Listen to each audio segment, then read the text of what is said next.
성도 여러분들 안녕하십니까?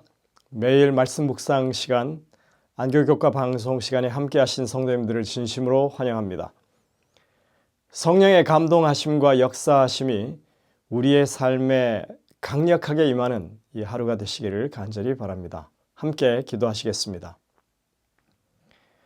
하늘에 계신 아버지 하나님, 저희들에게 힘과 능력 주시고 하나님의 말씀 앞에 매일같이 무릎 꿇고 주의 지도하심을 기다릴 수 있는 저희들 되게 인도하여 주옵소서.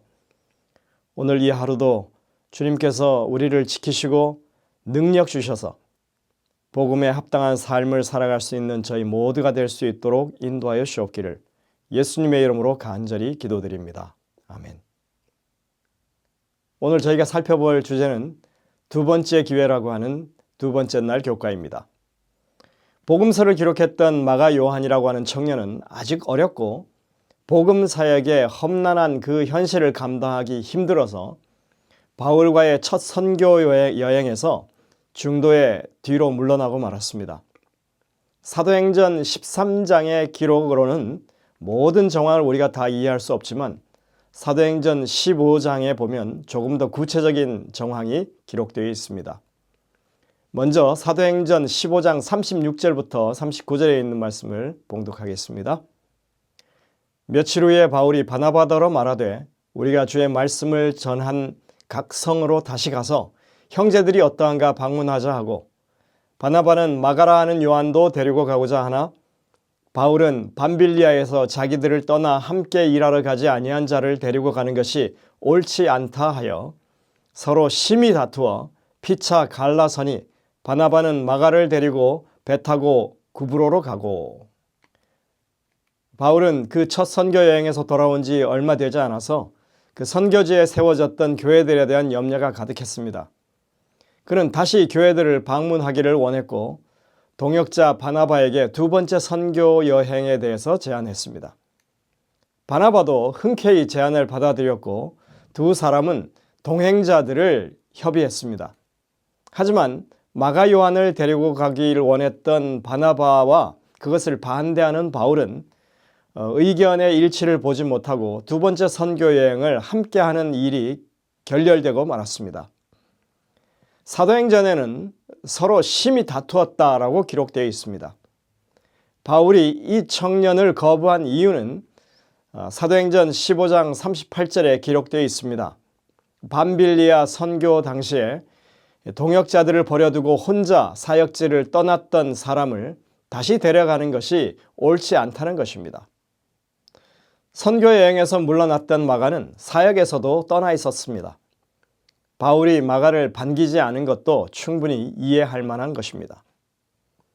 선교사 생활이라고 하는 것이 모름지기 거칠고 힘든 것이지만 고대에는 더 어려웠을 것입니다.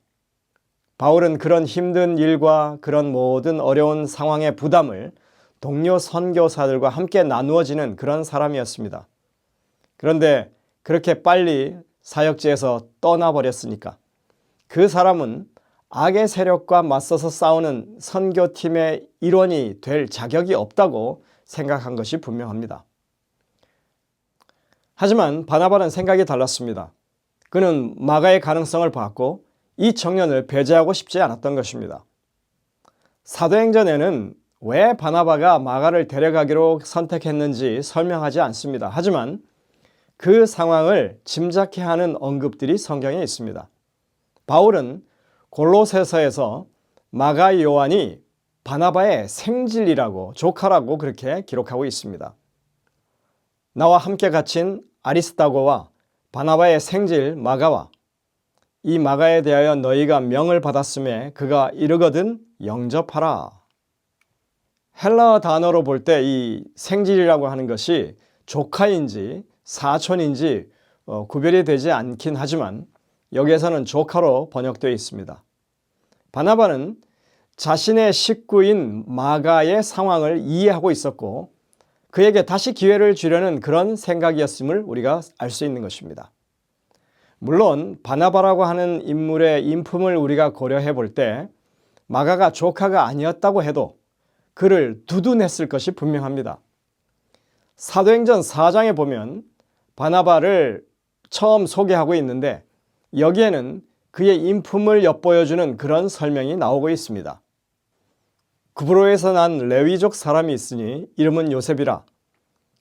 사도들이 일컬어 바나바라, 번역하면 위로의 아들이라 하니 그가 밭이 있음에 팔아 그 값을 가지고 사도들의 발 앞에 두니라. 그는 구브로 사람 키프로스 출신이었습니다. 이름은 요셉이고 레위 지파에 속한 사람이었습니다. 그는 자신의 밭을 팔아서 주의 사업을 위해서 그렇게 헌신한 사람으로 여기에 소개됩니다. 그리고 바나바라고 하는 이름은 사도들이 그 사람의 인품을 보고 지어준 그런 별명이었다고 기록하고 있습니다. 그 이름의 의미는 격려하는 사람, 위로의 아들이었습니다.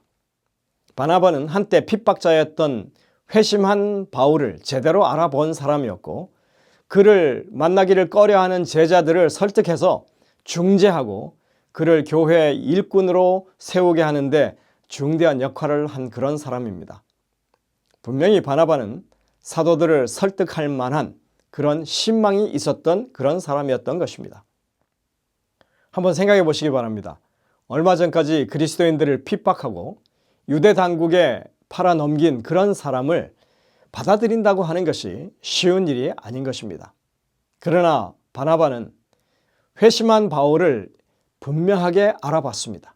그리고 그를 대변했고 이런 상황들을 고려해 볼 때 바나바가 마가 요한이 실패하고 그렇게 좌절하고 있을 때 그에게 용기를 주고 다시 그가 하나님의 사업에 일하고 그 후에 하나님의 훌륭한 일꾼이 될 것을 격려하는 그런 일은 충분히 가능해 보이는 것입니다. 하지만 이 사건에는 한 가지 안타까운 부분이 있습니다. 바울과 바나바가 마가 요한에 대한 심각한 견해 차이 때문에 결국 서로 갈라서고 두 사람이 다시 함께 동역하지 못했다고 하는 그런 기록인 것입니다. 바울은 실라를 선택해서 떠나고 그리고 바나바는 마가를 데리고 선교여행을 떠나고 맙니다. 우리는 이 사건에서 바울이 옳았느냐 바나바가 옳았느냐 하는 것을 따질 필요가 없습니다. 바울의 입장도 충분히 이해가 되고 바나바의 입장도 잘 이해할 수 있기 때문입니다. 이것은 두 지도자의 견해 차이일 뿐입니다. 바울은 선교사역 초기에 힘들고 어려움 속에서 잘 훈련되고 그리고 실력 있는 동역자가 필요했고 바나바는 가능성이 있는 청년 사역자를 잘 훈련시켜서 유능한 일꾼으로 만드는 일이 더 중요하게 여겨졌던 것입니다. 그러나 우리가 이 두 사람의 대립 가운데에서 배워야 할 한 가지 교훈은 바울이나 바나바나 아주 극적으로 감정이 대립되는 그 부분만큼은 피했어야 한다고 하는 것입니다. 하나님의 일을 함에 있어서 의견이 대립할 수 있습니다. 하지만 그런다고 해서 심히 다투는 일은 가급적 우리가 삼가야 하는 것이 마땅합니다. 어쨌거나 마가에 대한 이 신약의 기록은 여기서 끝나지 않았다고 하는 것이 아주 흥미로운 사실입니다. 이후에 바울 서신이나 베드로의 서신에 보면은 마가가 어떤 일꾼으로 성장했는지 알 수 있는 대목들이 나옵니다. 고로새 4장 10절에 바울은 이렇게 편지합니다. 마가를 영접하라. 디모데후서 4장 11절에 내가 올 때 마가를 데리고 오라. 그가 나의 일에 유익하니라. 빌레몬서 1장 24절에 또한 나의 동역자 마가, 아리스타고, 데마, 누가가 문안하느니라. 그리고 마지막으로 베드로전서 5장 13절에 택하심을 함께 받은 바벨론에 있는 교회가 너희에게 문안하고 내 아들 마가도 그리하느니라. 마가를 영접하라. 내게로 데리고 오라. 그는 내게 유익한 사람이다. 그는 나의 동역자다. 한때 마가를 거부했던 바울이 마가에 대해서 한 말들입니다. 마가에게 어떤 놀라운 변화가 있었던 것일까요? 바울은 이제 그가 자신과 자신의 사역에 있어서 아주 유익한 소중한 사람이라고 말하고 있습니다. 우리는 그 세세한 내용을 다 알 수는 없지만 분명히 바울이 마가에 대해서 인정했고 그리고 동역하게 된 이유가 있을 것입니다. 베드로전서에서 베드로 또한 마가와 밀접한 관계를 맺고 있음을 보여주고 있습니다. 그는 마가에 대해서 자신의 아들이라고 그렇게 말합니다. 바울이 디모데에서 했던 그런 말과 동일한 그런 표현이죠. 이 바울과 베드로의 이 편지들은 사도행전 15장의 사건으로부터 약 15년에서 20년이 지난 후에 쓰여진, 그러니까 AD 60년대 초반에 기록된 그런 편지들입니다. 마가는 바나바가 주었던 그 신뢰에 힘입어서 지난달 동안의 그 실패를 회복하고 어엿한 하나님의 일꾼으로 성장해 있었습니다. 엘렌 화이트는 이에 대해서 이렇게 기록하고 있습니다. 바울이 마가를 동역자로 영접함. 하나님의 축복과 바나바의 현명한 훈련 아래 마가는 쓸모있는 일꾼으로 자라났다. 바울은 후에 마가와 화해하고 그를 동역자로 영접하였다. 또한 바울은 마가를 하나님 나라를 위한 동역자요, 나의 위로라고 골로새인들에게 추천했다. 바울은 그가 죽기 얼마 전에 마가에 대하여 자기의 일에 유익하다고 말했다. 사도행전 170쪽입니다. 처음에 바울은 바나바에게 마가를 데리고 가는 것은 옳지 않다고 말했습니다. 그러나 이 표현은 옳고 그름이나 선과 악을 구분하는 그런 말이 아닙니다. 바울이 말한 그 표현은 자격이 없다 또는 합당하지 않다라고 하는 그런 의미의 말이었습니다. 그러나 이제 세월이 흘러 바울의 판단이 바뀐 것입니다. 이제는 그가 충분한 자격이 있고 선교 사업에 합당한 인물이라고 평가합니다.